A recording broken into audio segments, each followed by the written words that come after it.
L'heure H, aujourd'hui, on est en compagnie de Thomas. Bonjour. Bonjour Thomas, je te laisse te présenter. Je suis étudiant en master en Data Science à l'EPFL. Je fais aussi partie de l'association Safe AI Lausanne, sur laquelle je travaille sur les questions de sécurité des IA. Et en dehors de ça, je m'intéresse aussi aux questions un peu plus générales de l'interaction entre la technologie et la société. Depuis plusieurs années, je m'intéresse beaucoup au lien entre la technologie et les questions un peu, disons, politiques, de démocratie, d'économie, quel est l'impact de la technologie sur le travail et sur l'écologie, sur pas mal de choses. Et donc avec les technologies d'intelligence artificielle, ces questions reviennent encore plus fort sur le devant de la scène. Et donc je crois qu'on est là pour parler de ça. Comment ça a commencé tout ça, Thomas ? Comment est-ce que tu as commencé à t'intéresser à ces technologies ? En fait, depuis que je suis tout petit, je m'intéresse à comment fonctionnent les choses. Et donc ça m'a vite mené à des questions autour de comment fonctionne la technologie, puisqu'elle a une place de plus en plus importante dans nos sociétés. Donc dès que j'ai été à l'école primaire, je m'intéressais à comment fonctionnaient les ordinateurs, je posais plein de questions, j'ai toujours voulu comprendre, poser des questions sur pourquoi. Et je voulais être inventeur au début. Donc je savais pas exactement ce que je voulais inventer, mais je voulais inventer des choses pour rendre la vie des gens meilleure. Donc c'est un peu le début. Puis après, effectivement, je me suis rendu compte que derrière les ordinateurs, il y avait des systèmes technologiques, mais aussi des systèmes économiques, politiques, etc. Et que tout ça était en interaction. Et donc je me suis dit, ok, comment est-ce qu'on peut utiliser la technologie pour rendre le monde meilleur, etc. Et puis après, pendant mon lycée, c'était l'époque où il y a eu le début des mobilisations pour le, entre guillemets, climat, même si en fait c'est beaucoup plus large que le climat. Et je me suis dit, ah tiens, moi je connais pas grand-chose à ça, c'est l'occasion de m'y intéresser, de m'impliquer là-dessus. Et donc j'ai beaucoup lu et j'ai beaucoup participé à ces mobilisations pour l'écologie, et donc j'ai aussi fait le lien avec ensuite d'autres questionnements, que l'écologie était liée aux questions de technologie, qui elle-même était liée aux questions de démocratie, aux questions d'économie, etc. Donc c'est un peu de fil en aiguille, en suivant ma curiosité, que j'en suis arrivé à m'intéresser un peu à l'interaction de tous ces gens sociétaux. Et quelle place donc les technologies IA tiennent dans ce processus ? C'est quelque chose sur lequel je me suis penché un peu plus récemment, par rapport à, par exemple, aux questions d'écologie dont je parlais tout à l'heure, qui datent pour moi, auxquelles je me suis intéressé plus il y a quelques années. L'IA, effectivement, tout le monde en entend parler depuis plus récemment que ça, y compris moi. Et aussi c'est mon domaine d'études. Donc quelle place ça occupe ? C'est une bonne question, parce que je me pose aussi beaucoup la question de savoir en fait quel est l'enjeu un peu principal, quelle est la racine des problèmes auxquels on fait face. Et donc est-ce que c'est plutôt à chercher du côté de la technologie ? Est-ce que c'est plutôt à chercher du côté du système économique ou politique ou autre ? C'est une question qui reste ouverte, et moi j'explore un peu ces différents domaines. J'essaye de voir, ok, est-ce qu'on peut faire bouger les choses plutôt ici ou plutôt là ? Et donc là je suis dans une phase où j'explore les questions autour de sécurité des systèmes d'IA. Est-ce que c'est possible de les rendre robustes, bénéfiques pour qui, robustes contre quoi, etc. Donc là en ce moment j'explore ça, sans être certain que c'est la meilleure des choses à explorer, mais en tout cas c'est une des choses que j'ai envie de creuser. Ouais. Oui, alors j'ai besoin que tu m'éclaircisses un petit peu ce que tu entends par cette réflexion à la fois écologique, politique, économique et technologique. Comment est-ce que en l'occurrence les technologies IA, puisque c'est elles qui nous réunissent aujourd'hui, entrent dans ce large champ de réflexion ?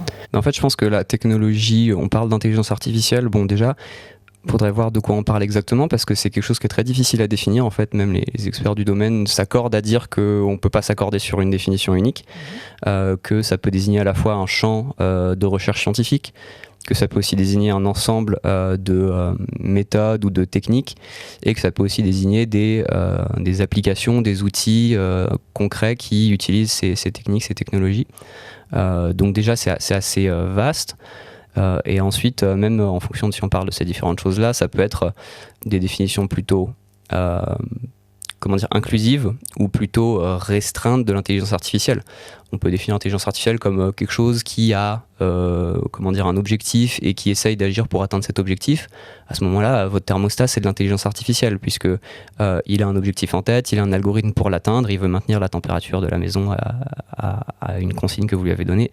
Donc tout ça pour dire que la technologie, en fait, il n'y a pas forcément quelque chose de fondamentalement différent dans l'intelligence artificielle, je pense, parce que, vous voyez voir, la technologie de la recherche Google, on nous la présente pas sous la forme d'intelligence artificielle, mais en fait c'est déjà une technologie très complexe qui fait quelque chose d'intelligent entre guillemets. On lui demande une tâche complexe et il fait un travail que un humain pourrait pas faire.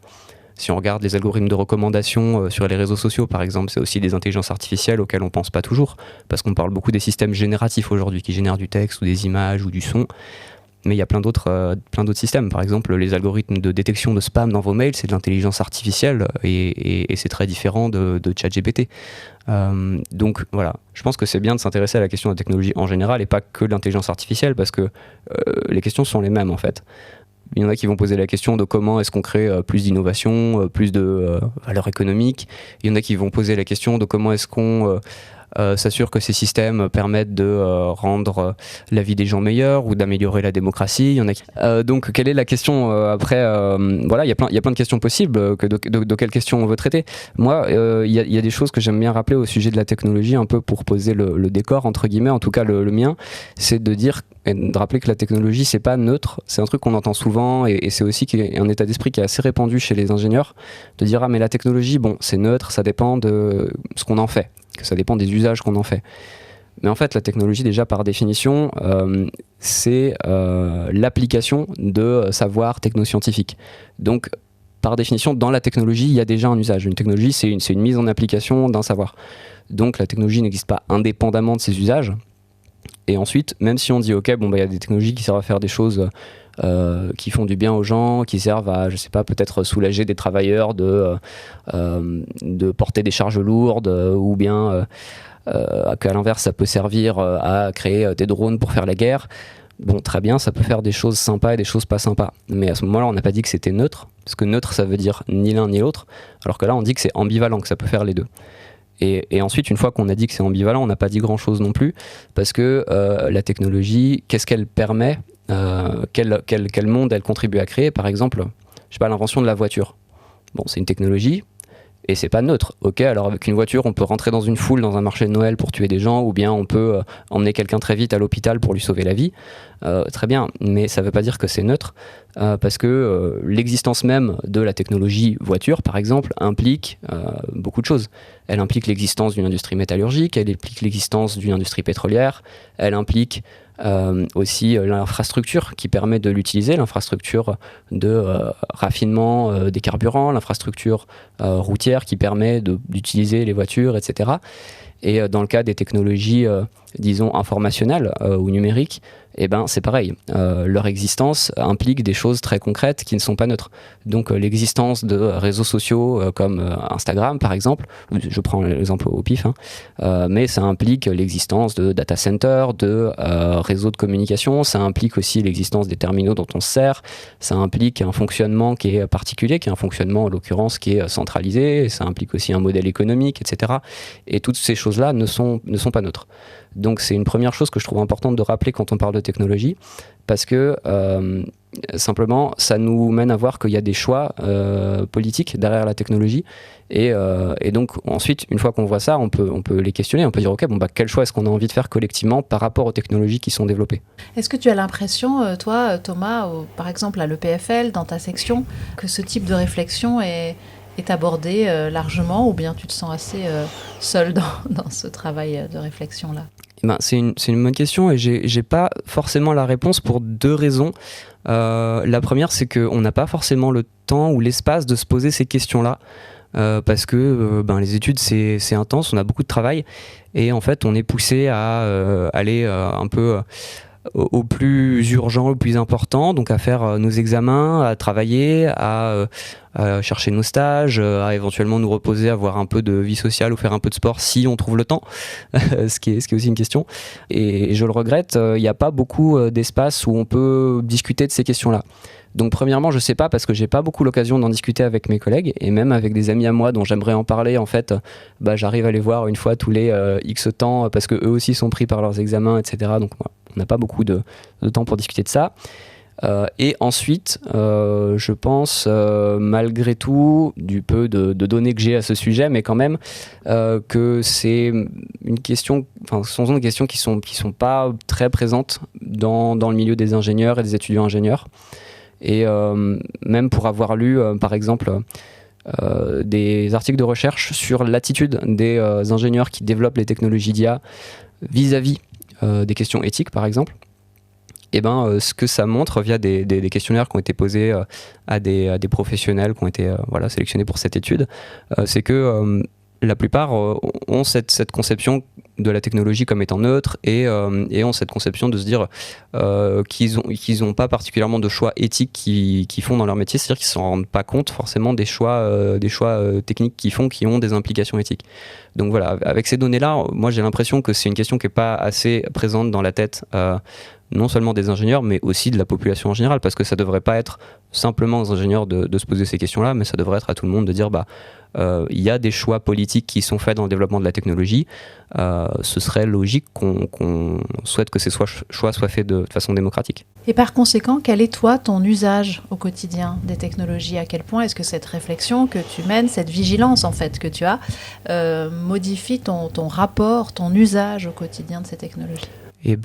Alors je peux répondre, mais déjà, j'aimerais savoir quelle est l'importance de cette question. Pourquoi est-ce que tu poses la question? Pour savoir si tu as un usage qui reste quand même celui qui s'impose à peu près à tout le monde, c'est-à-dire la pratique, on a besoin de ces outils-là, et donc c'est aussi ce qui fait qu'on ne se pose pas forcément beaucoup de questions sur l'impact, les conséquences.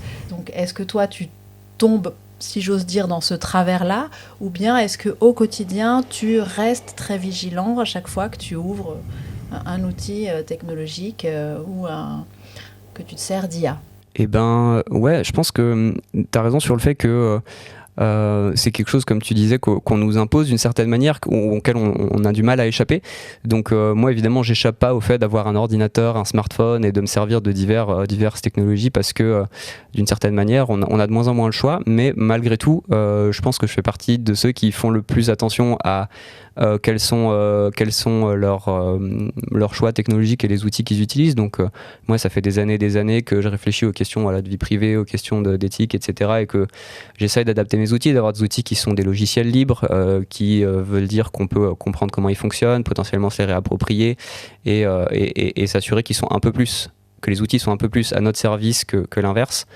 Donc voilà, j'essaye d'avoir un téléphone sur lequel j'ai supprimé le plus possible les services de Google qui récoltent énormément de données et les utilisent à des fins publicitaires. De même sur mon ordinateur, je gère moi-même mes serveurs mail et compagnie. Donc voilà, je vais quand même assez loin pour contrôler moi-même, disons, dans la mesure du possible, limiter un peu la casse. Malheureusement,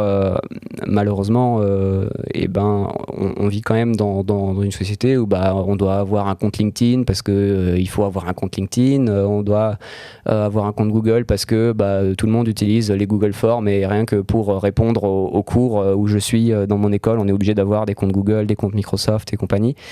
Donc voilà, c'est un peu ambivalent dans ce cas-là, parce que même si on veut faire du mieux possible, en fait, on peut pas à l'échelle individuelle en fait s'extraire de ça. C'est pour ça que c'est une question politique. Donc quels sont les projets prioritaires selon toi? Je trouve qu'il y a une importance un peu négligée des questions méta, entre guillemets, c'est-à-dire de pas quelle est la décision qu'on va prendre, mais comment est-ce qu'on prend les décisions. Un des exemples typiques aujourd'hui, ce serait les algorithmes de recommandation, qui sont quelque chose qui façonne l'attention qu'on porte en tant qu'individu et en tant que société à telle et telle chose. Et donc ces algorithmes-là qui vont décider quels sont les sujets qu'on a en tête, qui vont décider quels sont les sujets qui sont à l'ordre du jour politique, qui vont décider quel divertissement on consomme, etc. Et donc ça, c'est quelque chose qui définit en fait un peu le cadre informationnel de notre société. Et c'est-à-dire que une fois que ça c'est défini, c'est un peu les règles du jeu avec lesquelles on est contraint de jouer. Et donc moi je trouve ça important de s'assurer que les règles du jeu soient saines et aillent dans la bonne direction. Ce qui aujourd'hui n'est pas du tout le cas. Quand on prend l'exemple de ces algorithmes de recommandation, on voit de plus en plus qu'ils ont des effets désastreux sur la polarisation de nos sociétés, sur l'addiction aux différentes plateformes qui utilisent ces algorithmes de recommandation, parce que c'est le but de ces algorithmes en fait, de capter le plus d'attention possible, le plus de temps possible pour pouvoir montrer le plus de publicité possible, parce que c'est le modèle économique de ces plateformes. Donc tout ça, ça pose énormément de problèmes, et potentiellement un des trucs qui aurait le plus d'impact, ce serait de dire ok, on va se donner une meilleure entre guillemets une meilleure infrastructure informationnelle, une meilleure infrastructure de décision pour qu'on puisse ensemble porter attention à des choses qu'on a plus explicitement choisies. Parce qu'on pourrait dire oui, mais les algorithmes de recommandation, ils font que recommander aux gens ce qu'ils veulent. Et en fait, il y a une différence entre ce que veut un peu le cerveau instinctif qui est conçu pour réagir aux mécanismes addictifs de ces choses-là, un peu comme des machines à sous. Il y a un peu ce que veut notre cerveau instinctif qui est propice aux addictions et aux diverses manipulations que mettent en place ces plateformes. Et il y a ce que voudrait notre cerveau rationnel, disons, si on prend le temps d'y réfléchir explicitement. En fait, il y a énormément de gens qui aujourd'hui disent moi je suis sur TikTok parce que tous mes copains y sont et que je vais être exclu de la cour de récré si j'y suis pas, mais je me rends bien compte que je suis accro et que tout le monde autour de moi est accro et qu'on serait mieux sans. C'est un sondage de l'opinion suisse qui montre que l'écrasante majorité des gens serait pour une interdiction ou même une régulation, en tout cas un contrôle beaucoup plus fort de par exemple TikTok. Et on pourrait prendre le même exemple pour les politiciens qui disent moi je sais que je suis obligé d'aller toujours plus dans l'extrême pour faire du buzz et pour pouvoir être entendu parce que c'est comme ça que ça fonctionne aujourd'hui. Et donc encore une fois, c'est les règles du jeu. Ouais, c'est assez angoissant. Comment est-ce qu'on pourrait changer ces règles du jeu ? Déjà, il faudrait en avoir la volonté, parce que c'est un sujet qui n'est pas du tout à l'ordre du jour aujourd'hui. Et il y a des gens, notamment des chercheurs qui étaient jusqu'à récemment à l'EPFL, qui travaillent sur cette question-là, puisque je parle des règles du jeu, des algorithmes de recommandation. On pourrait parler des règles du jeu du système politique ou du système économique, qui sont aussi d'autres sujets importants. Mais voilà, c'est un exemple. Et donc, comment est-ce qu'on fait pour s'y attaquer ? Eh ben, il faut déjà être conscient de ces problèmes, mais je pense que ça avance de plus en plus. Je pense que quand on parle autour de nous, en tout cas, j'ai l'impression que et le sondage que je mentionnais, c'est un exemple qui montre que ça a l'air de plus en plus évident qu'il y a quelque chose qui ne va pas. Et ensuite, faut faire quelque chose. Donc ça veut dire qu'il faut s'organiser collectivement pour, par exemple, que dans les écoles, on n'ait plus la possibilité d'avoir ces réseaux sociaux qui ensuite entraînent du harcèlement, qui entraînent de l'addiction, des dynamiques pas du tout bénéfiques, même des problèmes de santé mentale qui deviennent épidémiques maintenant. Donc voilà, pour moi c'est pour ça que je dis que c'est un problème politique en fait, c'est que c'est un problème d'organisation collective. Donc après on peut regarder comment est-ce qu'on fait pour faire une organisation collective qui soit efficace sur le plan politique. Il y a pas mal d'options, mais c'est un sujet à part entière après. Oui, ça a l'air de passer quand même beaucoup par l'interdiction, c'est peut-être ça qui pose problème. Pas forcément, parce que voilà, le projet dont je vous parlais tout à l'heure, c'est un projet qui s'appelle le projet Tournesol, qui est un projet qui essaie de développer des algorithmes de recommandation qui soient démocratiques et transparents. C'est-à-dire qu'on puisse exprimer explicitement nos préférences, de dire je pense que tel contenu est recommandable et devrait être montré à la plupart des gens, je pense que tel contenu non, et potentiellement sur quels critères. Et ça permet, en fait, l'enjeu, c'est aussi, alors en l'occurrence, un enjeu technique, donc c'est pour ça qu'il y a des chercheurs très pointus qui bossent là-dessus et qui ont besoin aussi qu'il y ait plus de ressources qui sont investies sur ce domaine-là pour qu'on ait des solutions qui soient vraiment le plus robustes possible et le plus fonctionnel possible. Mais il y a déjà des solutions pour permettre de changer les algorithmes de recommandation qui sont aujourd'hui optimisés, comme je disais, pour le modèle économique de ces plateformes qui est la publicité, de changer ça pour des systèmes de recommandation qui seraient optimisés pour la santé d'un écosystème informationnel démocratique. Donc c'est pas que l'interdiction et en fait c'est même une question plus large de où sont mises les ressources, c'est-à-dire aujourd'hui qui contrôle le développement des technologies, c'est quelques multinationales gigantesques qui décident de qu'est-ce qu'elles vont développer. Donc une fois qu'il y a une multinationale gigantesque qui a développé TikTok ou qui a développé Instagram, effectivement maintenant c'est là devant nous, donc on doit dire ok, qu'est-ce qu'on fait de ça. Mais on pourrait aussi prendre le problème de l'autre côté, de dire quelles seraient les technologies dont on aurait envie, qu'est-ce qui serait quelque chose qui serait bénéfique pour tout le monde, qui serait utile, et de dire qu'on pourrait développer ça. Par exemple, une proposition ? Il y a des ONG qui travaillent dessus. Si on parle de technologie numérique, en particulier, je pense par exemple au projet Tournesol que j'ai mentionné, à des ONG comme Algorithm Watch, comme la Quadrature du Net, comme Framasoft. Il y a énormément de gens qui bossent là-dessus et qui ont plus d'expérience, qui ont fait plus de recherches que ce que moi je pourrais vous dire dans ce podcast. Donc j'encourage à écouter les recommandations de ces organisations-là. Mais j'en profite aussi pour dire que les technologies, c'est pas que des technologies numérique. Une technologie, ça peut aussi être une technologie sociale, ça peut être aussi une technologie de comment on s'organise entre nous. Par exemple, le vote, c'est une technologie d'une certaine manière. Et quel système de vote? Parce qu'il y a plein de systèmes de vote différents. Donc là aussi, c'est une forme de technologie qui n'est pas le type de technologie auquel on pense tout de suite. Mais ça fait partie des technologies qu'on peut développer. Par exemple, des technologies, si on parle de technologies démocratiques comme le vote, on peut regarder du côté des différents modes de scrutin. Donc on a des modes de scrutin, par exemple le mode de scrutin qui est uninominal à 2 tours, qu'on a en France par exemple pour l'élection présidentielle ou pour d'autres, il a énormément de problèmes et on a d'autres modes de scrutin, par exemple le jugement majoritaire. On a des modes de scrutin aussi pour les cas où il y a beaucoup plus d'alternatives à juger que ce qu'on peut noter individuellement. Par exemple, si vous devez choisir le meilleur film de l'année, personne ne peut regarder tous les films de l'année. Donc on doit avoir un mode de scrutin qui est robuste à ces contraintes-là. Donc ça, c'est une autre forme de technologie sociétale.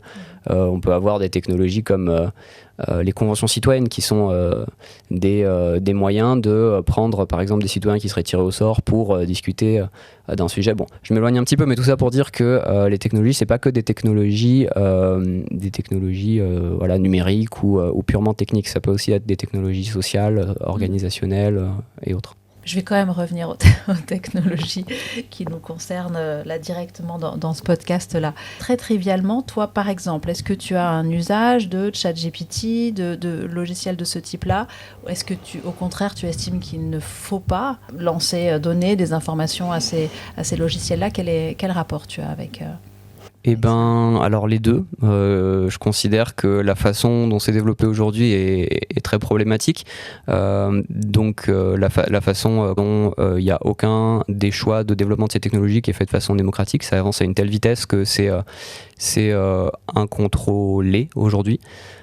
Et malgré tout, oui, ça m'arrive de m'en servir des modèles de langage. Donc, si on parle des modèles de langage en particulier, il n'y a pas que ChatGPT, il y en a plein d'autres. Il y a Claude, il y a Llama, il y a Mistral, il y a Qwen. Quel tu conseilles d'ailleurs? Ouais, c'est pas mon sujet. Je vous laisserai chercher d'autres sources pour savoir. C'est intéressant. Je sais qu'il y a un de tes collègues qui lui nous a dit qu'il utilisait beaucoup Claude et qu'il avait une certaine confiance. Il faut bien utiliser ce terme de confiance à un moment. Confiance, ouais, mais confiance pourquoi en fait? C'est-à-dire pourquoi on l'utilise? Dans quel cas on utilise ces technologies pour répondre à quel besoin? Par exemple, si on veut avoir des faits fiables, c'est une mauvaise idée parce qu'ils peuvent raconter n'importe quoi. Si on veut pouvoir peut-être, synthétiser un document, pourquoi est-ce qu'on a besoin de synthétiser un document? Est-ce qu'on pourrait pas déjà le lire?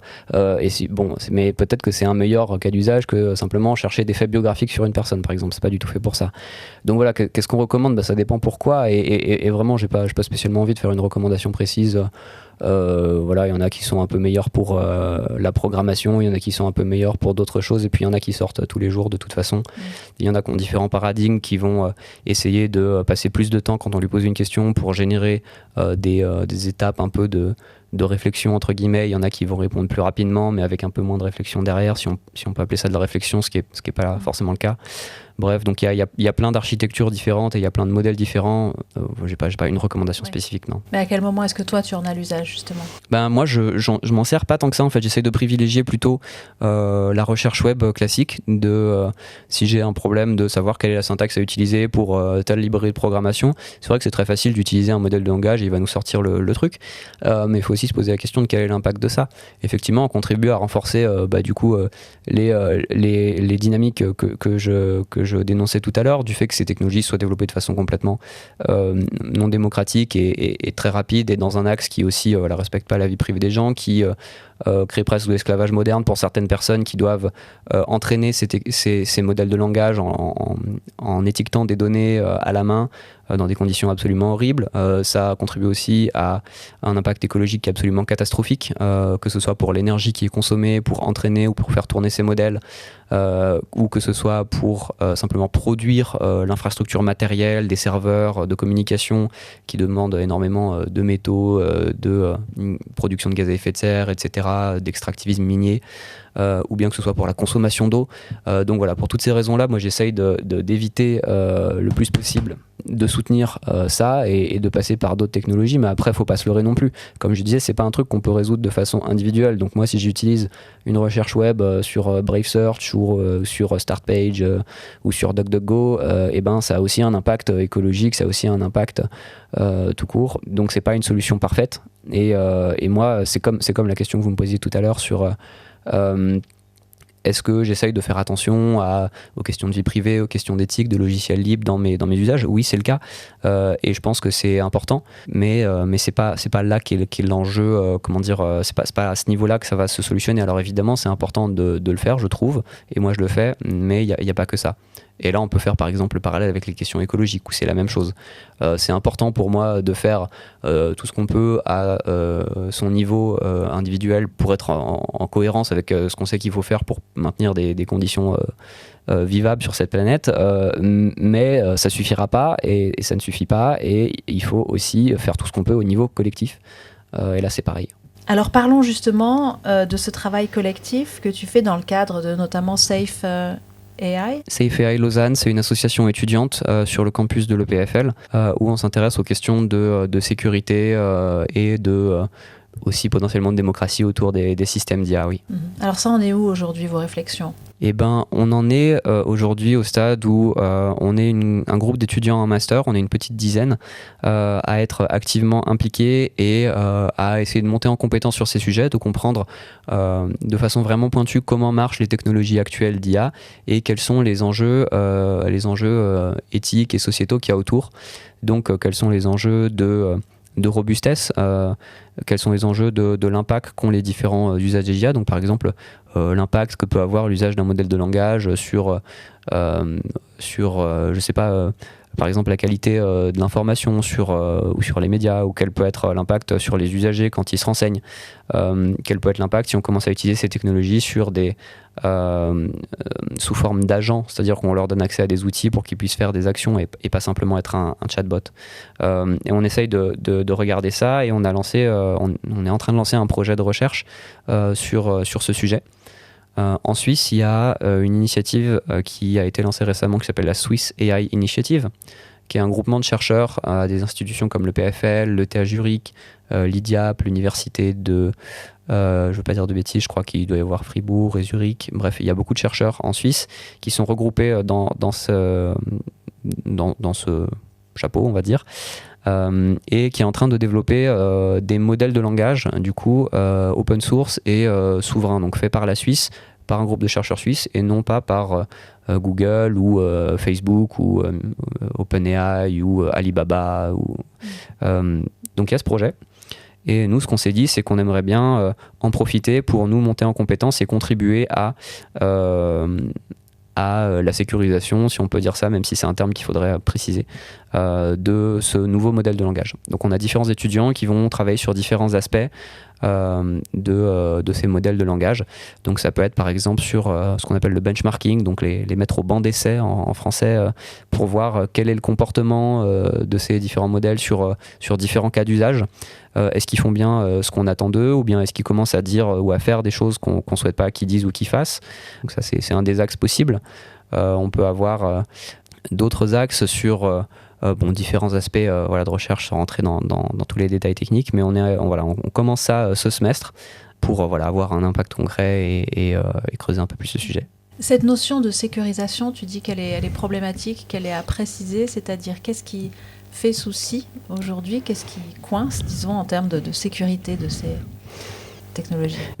Il y a un terme qui est le terme d'AI safety, donc qu'on traduirait peut-être par sûreté ou sécurité des IA en français, mais c'est vrai que c'est un terme qui est, je crois, pas très précisément défini. Parce que on peut avoir pas mal de choses en tête quand on pense à ça. Il y a certaines personnes qui parlent beaucoup des dangers, disons très long terme. On entend des gens qui disent oui, l'IA va tous nous exterminer, l'extinction de l'humanité à cause de l'IA, qui va prendre le pouvoir, qui va nous remplacer, etc. On pourra revenir là-dessus après si tu veux. C'est une première classe de considération autour de la sûreté des IA. Et il y a une deuxième classe de considération de problèmes qui sont plutôt les problèmes posés par les systèmes existants aujourd'hui. Donc des problèmes que j'ai déjà mentionnés, par exemple des algorithmes de recommandation, des problèmes sur les modèles de langage ou sur la génération d'images. On peut vouloir qu'ils évitent de répandre des fausses informations, qu'ils évitent de créer du contenu qui soit du contenu raciste ou sexiste. C'est un axe potentiel. Mais on peut aussi vouloir qu'ils soient robustes contre des personnes qui essayent d'attaquer ces modèles et qui essayent de leur faire des choses nuisibles. Ou bien on peut s'intéresser aux usages qui sont faits de ces outils ou de ces technologies, devrais-je dire. Par exemple, on sait qu'il y a des États qui mènent des campagnes de désinformation organisées en utilisant des technologies qu'on dit d'intelligence artificielle, donc d'analyse de tendance sur les réseaux sociaux ou bien de génération de texte. Voilà, on peut s'intéresser à toutes ces questions-là qui ont des impacts concrets, des impacts immédiats, et ça fait aussi partie de l'AI Safety, et il y a plein de sous-questions potentielles. Donc c'est pour ça que je dis que c'est un terme un petit peu à définir, parce qu'on a les trucs très long terme et les trucs très immédiats, et même dans les trucs immédiats on a pas mal d'axes potentiels, et ces axes potentiels peuvent être soit techniques, mais peuvent aussi être plus à l'intersection entre la technique et un peu l'étude des sciences sociales ou d'autres domaines. On essaie d'analyser un peu chacune de ces couches-là. Okay. Si on part de cette peur des IA qui risquent de nous remplacer, de remplacer tous nos métiers, de remplacer à terme, de prendre le pouvoir sur l'humanité, qu'est-ce que tu réponds à cela ? Ouais, si on dit l'IA va tous nous tuer ou l'IA va nous remplacer, d'accord, bon, mais l'IA c'est pas comme une comète qui nous arrive dessus et face à laquelle on peut rien faire, c'est quand même des humains qui développent ces technologies. Bon, donc ça paraît un petit peu bizarre de formuler ça comme ça.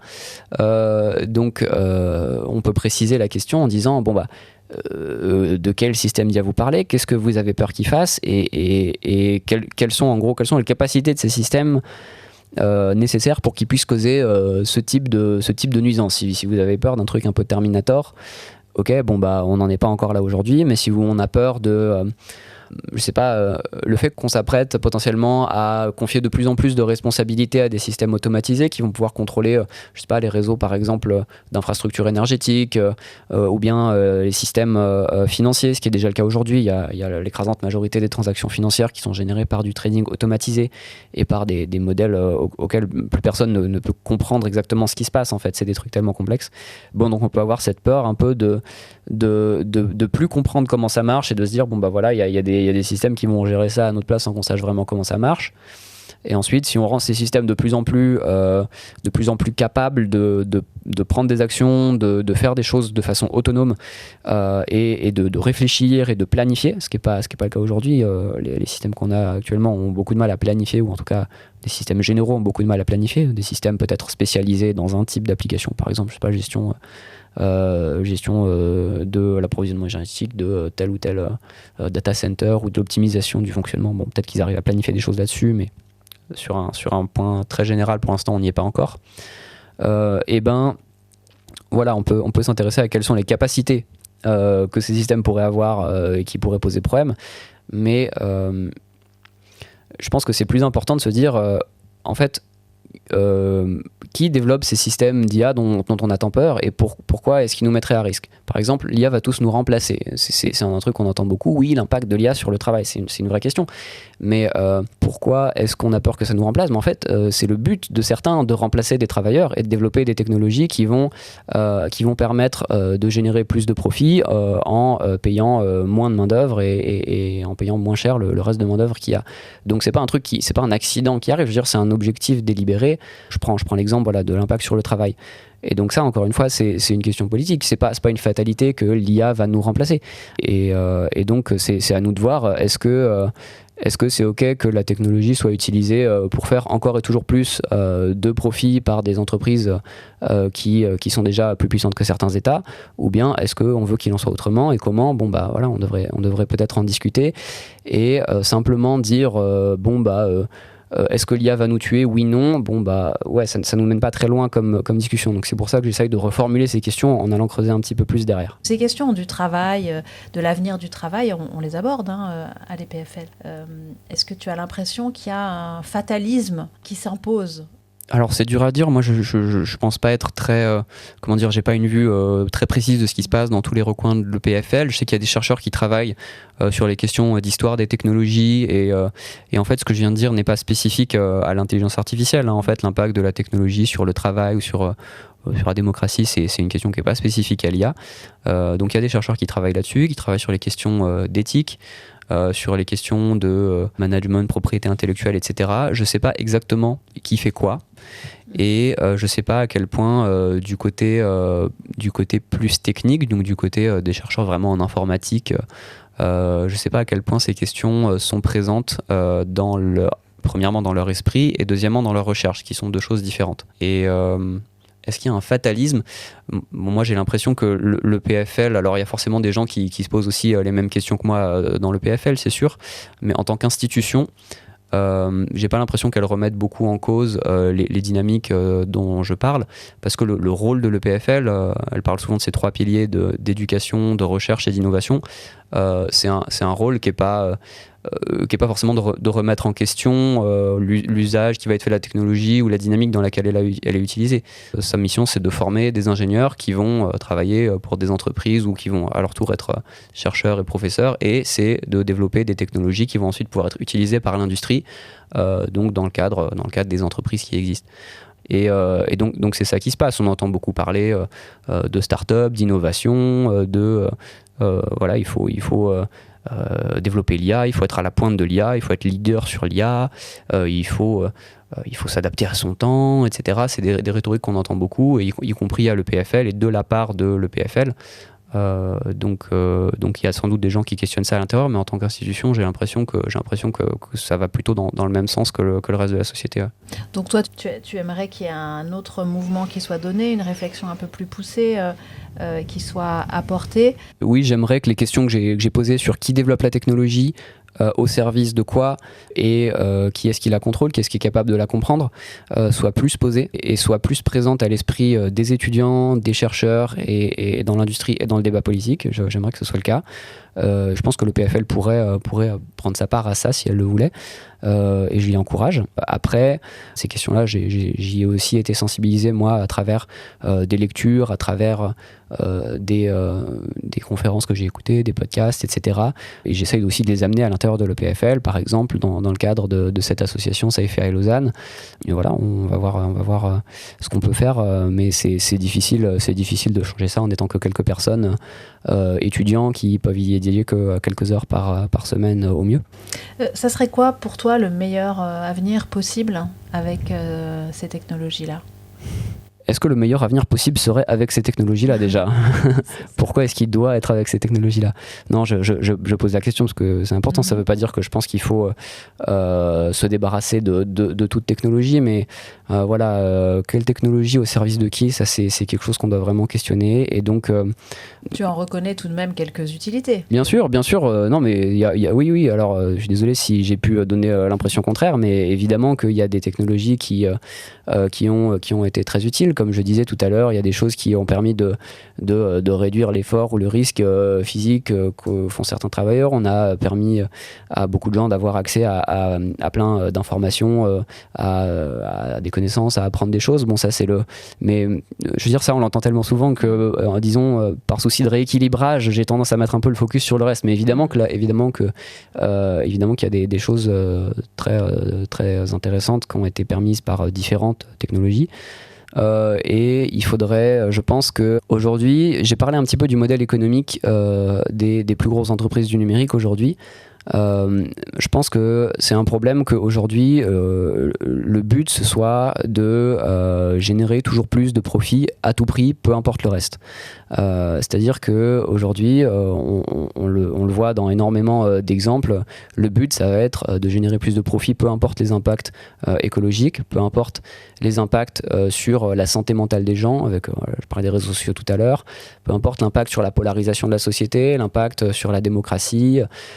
on vient de revoir les revirements assez hallucinants mais assez logiques, par exemple de la part de Mark Zuckerberg aux États-Unis sur la suppression de tous ces programmes de modération ou d'essayer de limiter les campagnes de désinformation, etc. On voit que quand il y a une allégeance complète à ce qui fera le plus d'argent et tant pis pour le reste. Et on l'avait déjà vu en fait au fil des années avec les scandales Cambridge Analytica, avec les Facebook Files qui ont montré que Facebook est au courant de l'impact absolument terrible qu'ont ces applications sur la santé mentale, en particulier des jeunes filles, et pas que, mais entre autres. Et on voit que tout ça passe après la logique de rentabilité. Donc pour moi, tant qu'on est là-dedans, je vois pas comment la technologie pourrait amener vers un mieux tant qu'elle est mise au service de ça. Et aujourd'hui, elle est quasiment entièrement, j'ai l'impression, mise au service de ces grosses entreprises qui sont celles qui en fait contrôlent cette technologie, la développent et même financent en fait la recherche. Il y a énormément une bonne partie de la recherche en informatique, en IA et même en ce qu'on appelle sécurité des IA est en fait financée par ces entreprises ou directement ou indirectement. Elles sponsorisent des conférences. Il y a aussi un facteur de prestige, qu'elles sont toujours considérées comme prestigieuses, d'avoir le fellowship, d'avoir la bourse ou d'avoir je ne sais quelle récompense. C'est en fait une mainmise qu'elles ont sur qu'est-ce qui va être développé et au service de quoi. Donc c'est pour ça que je pointe ça du doigt en disant c'est peut-être ça qu'il faut aussi remettre en question et voir si on ne veut pas avoir un financement qui soit indépendant du développement de la technologie. Et donc là on regarde comment est-ce qu'on finance indépendamment des développements de technologie. C'est une question dont on peut parler aussi. Mais voilà, je pense que c'est important parce que tant qu'on reste dans cette logique actuelle, j'ai du mal à voir comment ça peut nous mener vers un futur radicalement meilleur. Oui, alors cette question du financement de la recherche dans ces technologies-là, elle est essentielle, cette question-là, parce que c'est peut-être là qu'on pourrait changer éventuellement. Oui, parce que, et je pense que c'est important de le dire, il y a aussi énormément de gens qui bossent dans ces entreprises, chez Google, chez Facebook, etc., et qui sont grosso modo d'accord avec ça, mais il y a aussi et je veux dire moi y compris je veux dire je suis dans cette école à l'EPFL en train de faire ces études là, c'est aussi parce qu'à un moment donné il faut balancer le fait de faire quelque chose d'utile et le fait de faire quelque chose qui peut nous apporter nos moyens de subsistance, etc. Donc c'est pour ça qu'il y a une question collective. Donc comment est-ce qu'on finance quelque chose de meilleur ? On a des modèles qui existent où en fait le financement d'une activité économique est fait dans le but du bien commun, de résoudre un objectif social qu'on s'est fixé et pas dans le but de générer du profit à tout prix et avant le reste. Je pense typiquement au mécanisme de la sécurité sociale, par exemple en France. C'est un très bon exemple de dire qu'on peut financer quelque chose, par exemple via la cotisation. C'est un exemple d'un mécanisme qui existe et qui a fait ses preuves parce que en France la sécurité sociale après sa création au sortir de la Seconde Guerre mondiale gérait plus que le budget de l'État français, qui était géré par les travailleurs eux-mêmes qui cotisaient et qui décidaient qu'ils allaient subventionner la création d'hôpitaux qui étaient inexistants. Puis on a créé en France petit à petit ce qui a été le meilleur système de santé au monde pendant longtemps et qui était complètement sorti, qui est aussi assez catastrophique parce qu'il y a eu un combat contre ce système qui est mené depuis des décennies. Mais tout ça pour dire que au départ ça a été géré par les travailleurs eux-mêmes, ce qui n'est plus le cas maintenant, et que c'était produire du soin pour soigner les gens et que c'était pas produire du soin pour du profit, comme on voit par exemple aux États-Unis qui ont des dépenses de santé qui sont 2 fois supérieures à celles de la France ou à la plupart des autres pays en fait, tout simplement, et pour un résultat bien moindre, et on a vu ce que ça a donné récemment.